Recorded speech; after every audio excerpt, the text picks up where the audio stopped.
नमस्कार, welcome to my YouTube channel.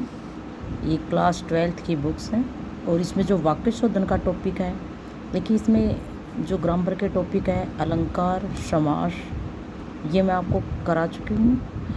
तो grammar के टॉपिक तो वही रहेंगे, अलंकार और समास, तो ये हम अपनी पिछली वीडियो में कर चुके हैं। अब ये वाक्य शोधन का टॉपिक है, ये मैं आपको बताऊँगी। एक टॉपिक है संधि का, तो संधि का भी हमारा हो चुका है टॉपिक, और अपठित गद्यांश भी हो चुका है। सिर्फ हमारा वाक्य शोधन का टॉपिक बचा हुआ है, तो वाक्य शोधन का ही टॉपिक है, ये मैं अभी आपको पढ़ा रही हूँ। देखिए वैसे वाक्य जो शुद्ध और अशुद्ध है वो तो हम कर भी चुके हैं, लेकिन इसमें एक व्यंजन संबंधी अशुद्धि है, स्वर संबंधी अशुद्धि है, ठीक है। तो वो मैं एक एक आपको बताऊँगी। भाषा के द्वारा मनुष्य अपने विचारों को दूसरे के सामने प्रकट करता है और दूसरों के विचारों को समझता है, ठीक है। भाषा की डेफिनेशन हम सभी को पता है कि भाषा जो होती है विचारों का आदान प्रदान होता है, लेकिन यदि भाषा शुद्ध होगी तथा हम विचारों का सही आदान प्रदान कर सकेंगे, लेकिन भाषा का जो लिखित रूप होता है उसका शुद्ध होना बड़ा ही ज़रूरी है। मौखिक भाषा की अशुद्धि इतनी नहीं होती है जितनी कि हम लिखित भाषा की होती है। मौखिक भाषा में यदि हम उच्चारण करते हैं तो हम उसके विचार भी समझ जाते हैं, लेकिन जो शुद्ध भाषा होती है उसको, उसमें अगर आप अशुद्धि करोगे, जो भाषा यानी लिखी जाती है, तो उसमें बहुत ही गड़बड़ हो जाती है। वही इसमें बताया गया है। तो देखिए अभी हम पढ़ते हैं शुद्ध शोधन। देखिए ये अशुद्ध रूप है, शुद्ध रूप है। जैसे आध्यात्मिक नहीं होता है, क्या होता है शुद्ध रूप? आध्यात्मिक होता है। आगामी नहीं होता है, क्या होता है? आगामी होता है। ऐसे आधीन नहीं होता है, ये क्या होता है? अधीन होता है। आकांक्षा नहीं होता, आकांक्षा होता है। ऐसे ई तथा ई संबंधी अशुद्धियाँ देखिए। अभिष्ट नहीं होता, अभिष्ट में छोटी की मात्रा, ये अभिष्ट में बड़ी की मात्रा लगती है। अति में छोटी की आती है, अति।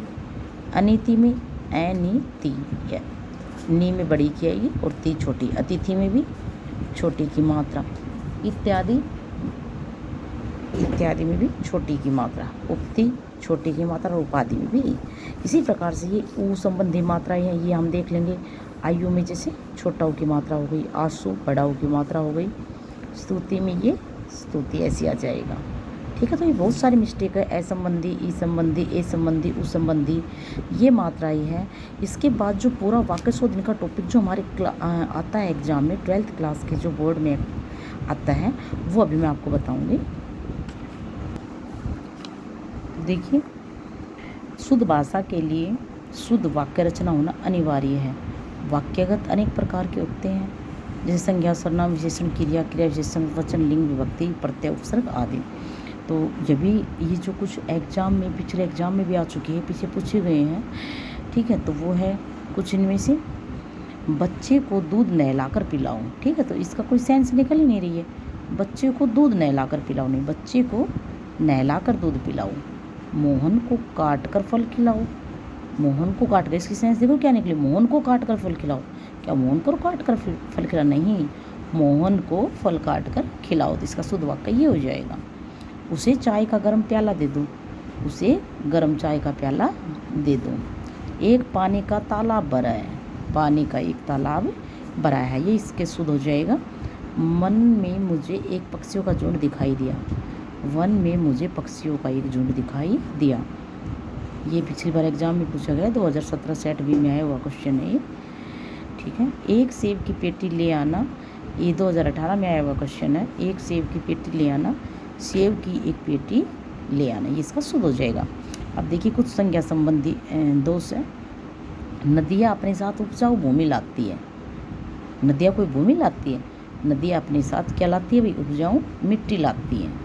राकेश अपनी महिला के साथ ताजमहल देखने गया, राकेश अपनी महिला के साथ, ये कौन सी सेंस हो गई? ये सेंस नहीं निकली इसकी, ये अशुद्धि है। तो इसका क्या जाएगा? राकेश अपनी पत्नी के साथ ताजमहल देखने गया। उसे अपनी शक्ति और बल पर विश्वास है, उसे अपनी शक्ति पर विश्वास, यानी शक्ति और बल तो एक ही वर्ड हो गया, ठीक है। तो ये क्या है? संज्ञा संबंधी दोष है।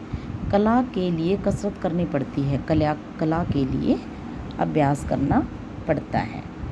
तुम्हारी नारी कहा गई, तो इसका क्या हो जाएगा? शुद्ध तुम्हारी पत्नी कहा गई है। विंध्याचल पर्वत को लांघना पड़ेगा, जिसका क्या जाएगा, विंध्याचल को लांघना पड़ेगा। बढ़ई ने खिड़कियों की रचना की, बढ़ई ने खिड़कियों का निर्माण किया। कोई भी मुसीबत टिकाऊ नहीं होती, कोई भी मुसीबत स्थायी नहीं होती है। विद्यार्थियों को शिक्षकों ने राज्यपाल को, विद्यार्थियों और शिक्षकों ने राज्यपाल को, विद्यार्थियों और शिक्षकों ने राज्यपाल को अभिनंदन पत्र भेंट किया। ठीक है, इसमें प्रदान किया, ये शुद्ध है, शुद्ध क्या हो जाएगा इसका, अभिनंदन पत्र भेंट किया। राम सोमवार के दिन दिल्ली जाएगा, तो इसमें दिन लिखने की क्या नीड है, तो इसका क्या जाएगा, राम सोमवार को दिल्ली जाएगा। ठीक है, आगे देखिए, परसर्ग संबंधी शुद्धि है। मैं राधा को कृतज्ञ हूँ। ठीक है, तो मैं राधा का कृतज्ञ हूँ, ये परसर्ग संबंधी शुद्धि है। परसर्ग जिसमें लिखता है, राम ने मोहन को कहा कि वह अधिक न बोले, तो इसका क्या हो जाएगा, राम ने मोहन से कहा, राम ने मोहन को कहा नहीं, राम ने मोहन से कहा कि वह अधिक न बोले। तुम्हें भोजन को बुलाया गया है, तुम्हें भोजन को बुलाया गया है, ये वाकई शुद्ध हो गया। ठीक है, इसका क्या हो जाएगा, तुम्हें भोजन पर बुलाया गया है। ठीक है, मेरा पत्र नए पते से भेजना, इसका क्या जाएगा, मेरा पत्र नए पते पर भेजना। राधा से सीता की बनती नहीं है, इसका हो जाएगा, राधा के साथ सीता की बनती नहीं है। अपने हाथों मेहनत करनी चाहिए, इसका हो जाएगा, अपने हाथों से मेहनत करनी चाहिए। मुझे लिखा नहीं जाता, इसका हो जाएगा, मुझसे लिखा नहीं जाता। इसी प्रकार से सर्वनाम संबंधी शुद्धि है। देखिए, उसने मेरे को सारी घटना सुनाई, इसका हो जाएगा, उसने मुझे सारी घटना सुनाई। सर्वनाम किसे कहते हैं, सर्वनाम होता है जो संज्ञा के स्थान पर जो शब्द प्रयुक्त किए जाते हैं। ठीक है, यानी उसने जो शब्द है उसमें आपको उसने, मेरे को, मुझे, उसका, ये संज्ञा के स्थान पर ये वाक्य प्रयुक्त किए जाते हैं। तो इसका हो जाएगा भाई, उसने मुझे सारी घटना सुनाई। हमको क्या पता कि वे कहाँ गए थे, तो इसका हो जाएगा, हमें क्या पता कि वे कहाँ गए थे। इसी प्रकार से लिंग संबंधी दोष है। एक दो और देख लो, आज सवेरे सवेरे क्या मर गया। ठीक है, तो आज सवेरे सवेरे कौन मर गया। तुम घर जाओ या न जाओ, हमें क्या, हमको क्या, तुम घर जाओ या न जाओ, हमें क्या, इसका शुद्ध हो जाएगा। अब देखिए, कुछ लिंग संबंधी दोष देख लो। सूरदास महान कवयित्री थी, इसका हो जाएगा, सूरदास महान कवि थे। उसकी बाजू कट गया, उसकी बाजू कट गया, तो इसका क्या हो जाएगा, उसकी बाजू कट गई। दो पुस्तक लाए गई, लिंग संबंधी है, इसमें दो पुस्तक लाए गई।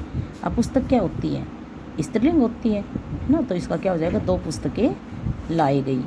यह गोपिनी कृष्ण की भक्त है, यह गोपिनी, गोपिनी थोड़ी ना स्त्रीलिंग हो जाएगा, गोपी खुद एक स्त्रीलिंग है, तो यह गोपी कृष्ण की भक्त है। मीरा मधुर गाता है, भाई मीरा क्या है, पुल्लिंग है, स्त्रीलिंग है, मीरा तो स्त्रीलिंग है, तो मीरा मधुर गाती थी।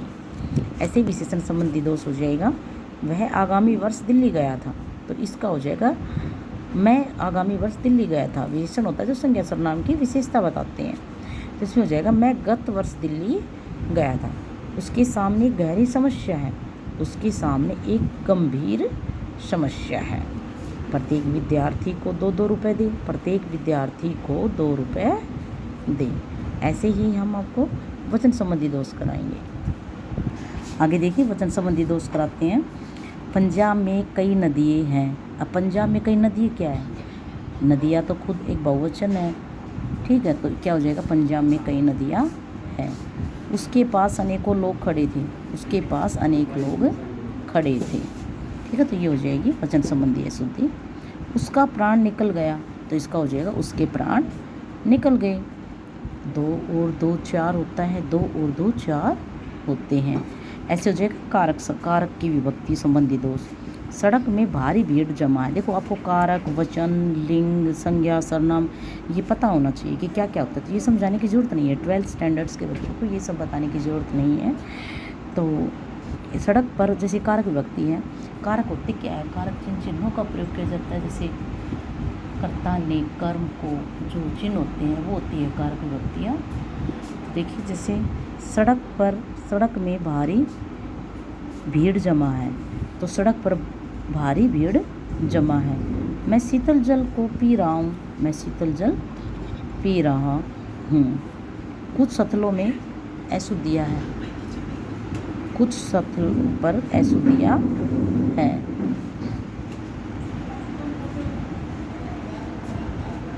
ठीक है, तो ये यहाँ तक हो गया। कुछ सतलों पर अशुद्धियाँ है, कारक संबंधी हो गई। क्रिया संबंधी, मुहावरे संबंधी हम अपने नेक्स्ट क्लास में कराएंगे। Thank you.